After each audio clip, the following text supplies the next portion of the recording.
Pembahasan yang kedua adalah tentang faktor-faktor yang mempengaruhi pertumbuhan dan perkembangan.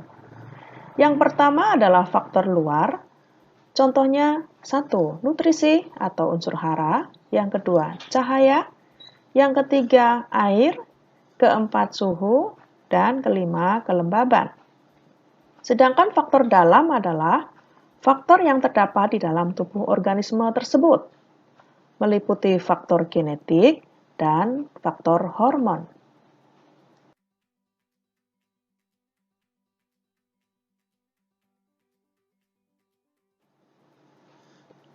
Mari kita bahas satu persatu mengenai faktor eksternal atau faktor luar yang mempengaruhi pertumbuhan dan perkembangan. Yang pertama adalah nutrien atau dikenal dengan unsur hara.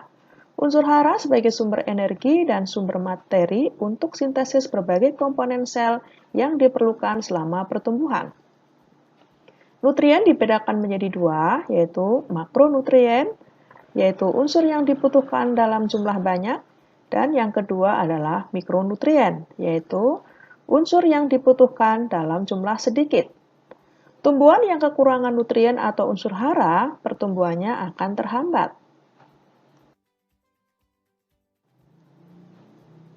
Berikut ini adalah nutrien yang diperlukan oleh tumbuhan. Makronutrien terdiri dari unsur karbon, hidrogen, oksigen, fosfor, kalium. Selanjutnya ada unsur nitrogen, ada unsur sulfur, kalsium, magnesium. Sedangkan mikronutrien diantaranya ada unsur besi, kemudian ada klor, nikel, molibdenum, dan lain-lain.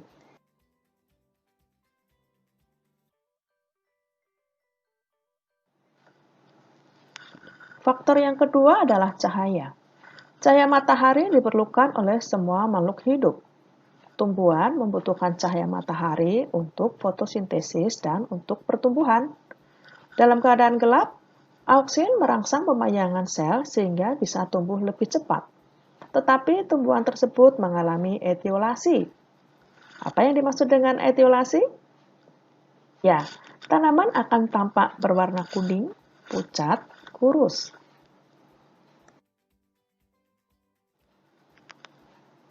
Respon tumbuhan terhadap lama penyinaran yang bervariasi disebut respon fotoperiodisme.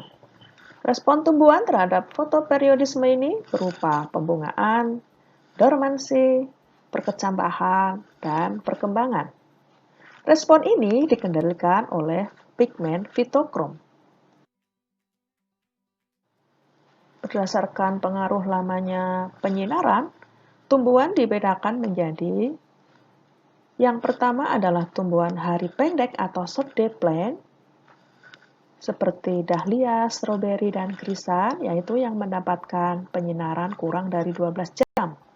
Yang kedua adalah tumbuhan hari panjang atau long day plant, berbunga pada musim semi awal musim panas saat matahari bersinar lebih dari 12 jam.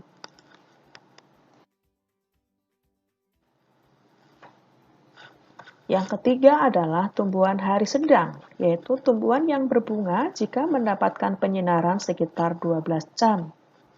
Dan yang keempat adalah tumbuhan hari netral, tumbuhan yang pembungaannya tidak tergantung pada panjang penyinaran. Contohnya mawar, bunga matahari, dan anyelir.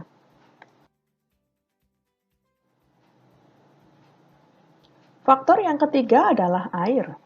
Air berperan dalam menentukan laju fotosintesis, membantu proses perkecambahan biji sebagai medium berbagai reaksi enzimatis, serta mengangkut unsur hara dan hasil-hasil fotosintesis.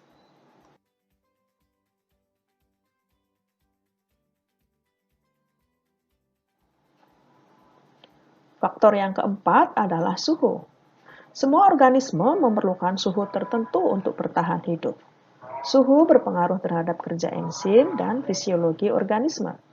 Suhu optimum yang paling baik untuk pertumbuhan adalah berkisar antara 10 sampai 38 derajat Celcius.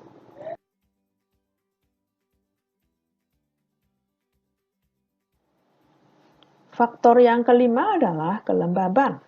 Pada tumbuhan, kelembaban udara mempengaruhi proses transpirasi. Jika kelembaban udara rendah, maka penguapan air meningkat, sehingga penyerapan air dan garam-garam mineral oleh akar semakin banyak. Keadaan ini akan memacu pertumbuhan.